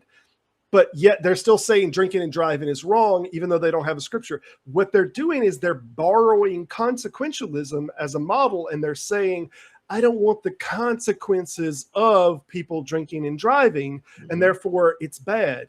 Well, but that's not deontological. They just don't want the consequences of. The last person that won that pseudo Nobel sort of prize for philosophy, it starts with a B. I forgot the name. I can't say the name. He wrote a book on justice, and I remember a little bit of a snippet of it. So should there be a consequence for a person that drank and drive? and killed 3 people? Since Should we there? collectively don't want that to happen, we create. Okay, great. Whether there ought great. be one or not, we will damn sure make one. But because it's now subjective, and if the collective says, let's not make a law that punishes this person. In every society where they had that and the collective did say that, it wasn't illegal and people done those actions. They didn't think what we do right now. Right. What we do right now, like eating animals, it might very well be in 500 or 600 years that model of that ethical structure might look back at us and say, oh, they were so unethical. They ate animals. And how they may very well say that. That's a model that they are then collectively coming to, that thing is bad. But that is still subjective from that society. But why the word salad? Like, this is the thing. I feel like you're shying away from it. But why the word salad, in the sense that I use philosophy to live in a better world. And I can say better because I'm an objective moralist. But you can't even use the word better because your philosophy cannot convert to anything. That's just the thing, though, right? Your goals. But we can't create... three of us can say we can create a better world because we can agree on the definition of better. But the moment we do that and other 3 people decide against us, and when they act against us, it's like all man for himself, right? Like, you get the same thing with chefs. A group of chefs can make a tastier world. No. It's still it's a not subjective about taste. category. Personal taste, food and morality. We got to wrap it, and I'm going to give you the last word on this. You are the guest. I'm going to give you the last word on this. Before we do go, though, Lou, did you want to make a statement or anything before we get going? Oh, everyone subscribe. I'm going to put Lou's channel. Lou, give me a link to your channel if you will, and I'll put it in the thing, or I'll put it in the description if you like. At Brooklyn Lou the Skeptic. Yeah, that's it. At Brooklyn Lou the Skeptic. Check him out. Was hoping more people would have come on the stage, but at this point, we're about to wrap it up. We do this every Saturday. I'll do a video at 2 p.m. Central Standard Time where we talk about different subjects. We've covered this one a little bit before, but Lou, you got any last words before we turn it over to Mr. Zoran here for the last word that I always come back to when talking about objective and subjective morality is that I don't think ultimately it makes much of a difference. I don't think people go around even really thinking about this. I think people like us think about it because we're thinking about deeper thoughts. But I think in the practical world, people aren't all concerned about whether it's subjective or objective. They're just interested in living their lives, and they come up with an ethics or morality that works for them, and they feel comfortable with it. And that's it. I mean, it doesn't ultimately matter, I don't think. That's it. Appreciate it. All right, put a pin on us. Finish up. What you got, man? So put my Discord's username so that people can flame me for what I said if they want to on the description. It's just Lord, right? Yeah, Lord BS1. You could just check it from the Discord and copy paste it. Okay, I will. My last words are gonna be a philosophy that doesn't help anything is like medicine that doesn't cure any illnesses. That's it. Aristotelians or the Epicureans said it, but yeah, you're done. Lord, on yours, it just says Lord for me. I don't have any other description in your thing whatsoever. It just says. I'll DM oh no, I do do have something. When you look in the small print, you do see it in the smaller window. Yeah, so. Lord BS01 or something, right? Yeah, that'll work. And that having been said, I appreciate everyone stopping by. Thank you for the support. I'm hoping to grow this channel. We're going to do something every Saturday. If anybody has a subject that they want to talk about, please hit me up. All of my information is on the YouTube page. I'm fixing to end the stream now, but you gentlemen want to hang around, or if anybody wants to jump in right before I close the stream down, we'll have a few minutes conversation off screen. But that having been said, thank you all.